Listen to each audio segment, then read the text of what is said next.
Good morning. It is 8 o'clock and I'm about to start my workout. I have no lighting on right now. I had it on before and I was like, that's actually not realistic. It's funny because the last video I did with the walking pad, I was saying that it was so nice outside and so I was more doing outside activities, etc. I always dislike making such declarative statements because usually right after I change my mind, and thus right after I changed my mind, we ended up getting a heat wave. So I was not outside all the time. I'm actually back indoors and I'm doing the walking pad more often. I flip flop between using the ankle weights and then the next day I won't use the ankle weights. And usually I'm on this walking pad for about an hour and I actually feel like that's enough that I could do that on the daily. I kickstart my morning like this, literally roll out of bed, put on some clothes, and this is what it looks like. The good thing about this walking pad is that it's really small and convenient. It fits right under my couch. I just plug it in right here. I really don't move anything. So you're probably like, what are you doing for 60 minutes? I have the news on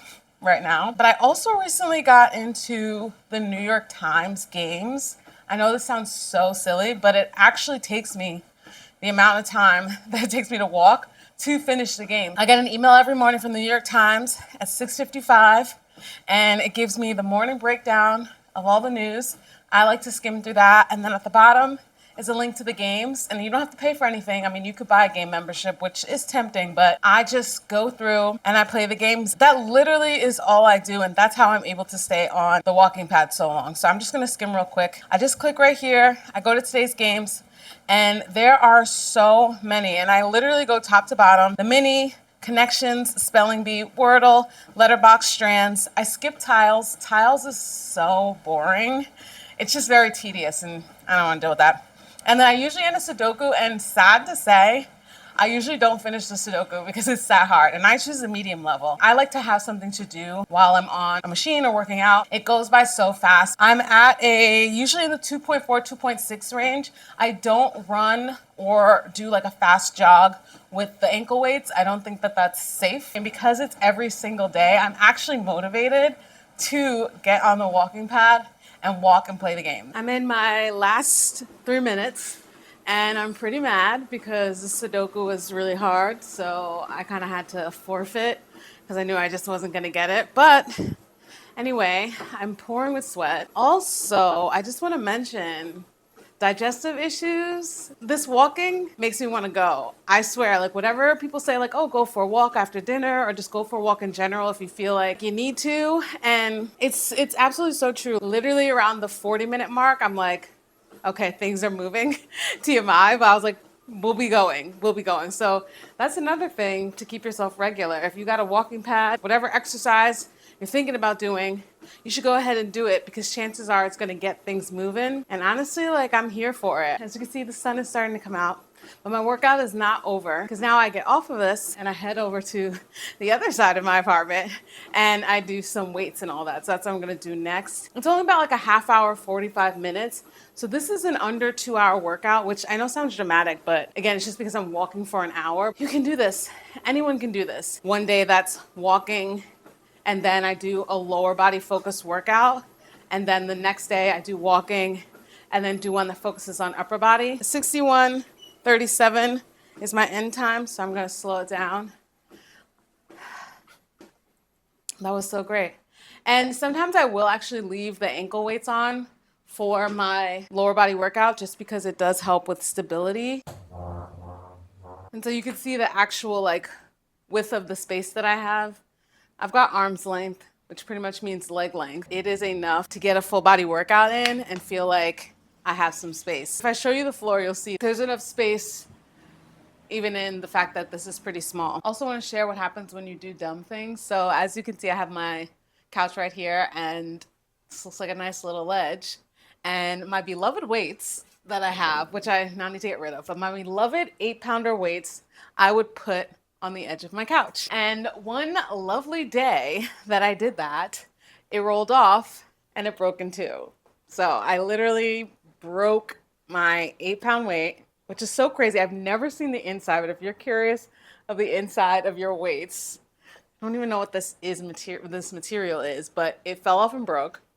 And I felt really dumb. I went in the heat all the way to a TJ Maxx because I wanted a cheap one, and I got a new set of 8-pounders that are this size. And how cute are they? I feel like they match me, clearly. These are from G-A-I-A-M. And they're 8-pounders, and they were on clearance for $8 each. And I definitely went home and still put them on, but they're smaller. I'm aware of all the things that I'm doing that I shouldn't be doing.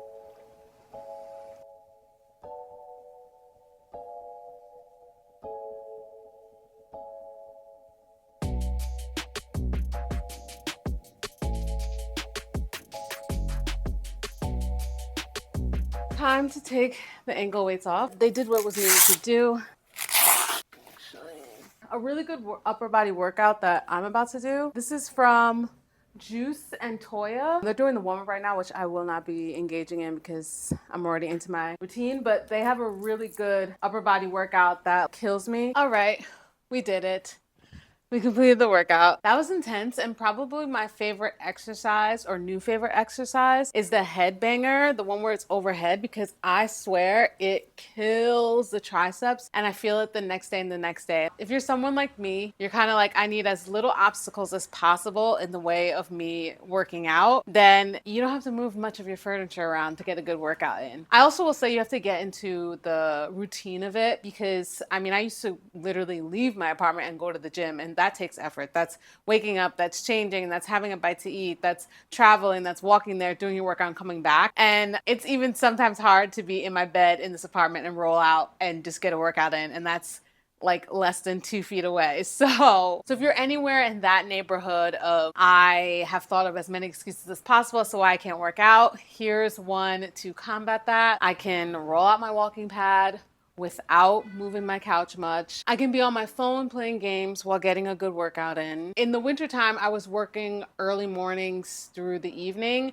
and then I would come home and then I would watch something on TV to do that walk on the walking pad. And I would watch like Paradise or whatever show is on Netflix or something like that. Now this works for pretty much anyone but someone that's claustrophobic. So if you're claustrophobic and you don't like things around you, or that bothers you, or you feel like you're in clutter, I will not be offended if you don't take any advice from this video, because you're not gonna like this. There's a couch in the way. You're gonna probably wanna move the couch out the way. Whereas for me, I'm like, I can just slide it 2 inches and that's good for me. Check some of my older videos. I was jump roping in this space too, with both a jump rope that has the rope attached and one without, and that was the cordless jump ropes, which, by the way, I am curious about cordless ropes nowadays. Comment down below if you have a cordless jump rope, what you think about it, because I had one literally like 5 years ago, and I want to see if there's any changes or ones that have weight to it, because I miss jump roping. I ended up having a toe injury,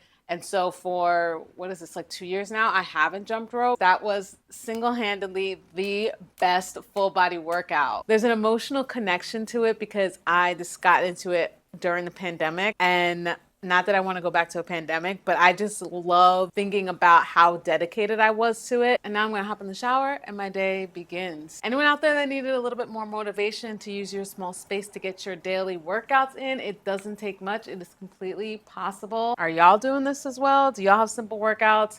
Anyone with the walking pad, do you have yours like under your desk? Let's have a conversation down below. What is your go-to workout? What do you do? Are you on the jump rope craze? I just want to talk about jump roping all day because I miss it so much. Let me know if you're a jump roper. Let me know if you're not. That is my realistic morning routine. I will see y'all in the next one. Thanks so much for watching.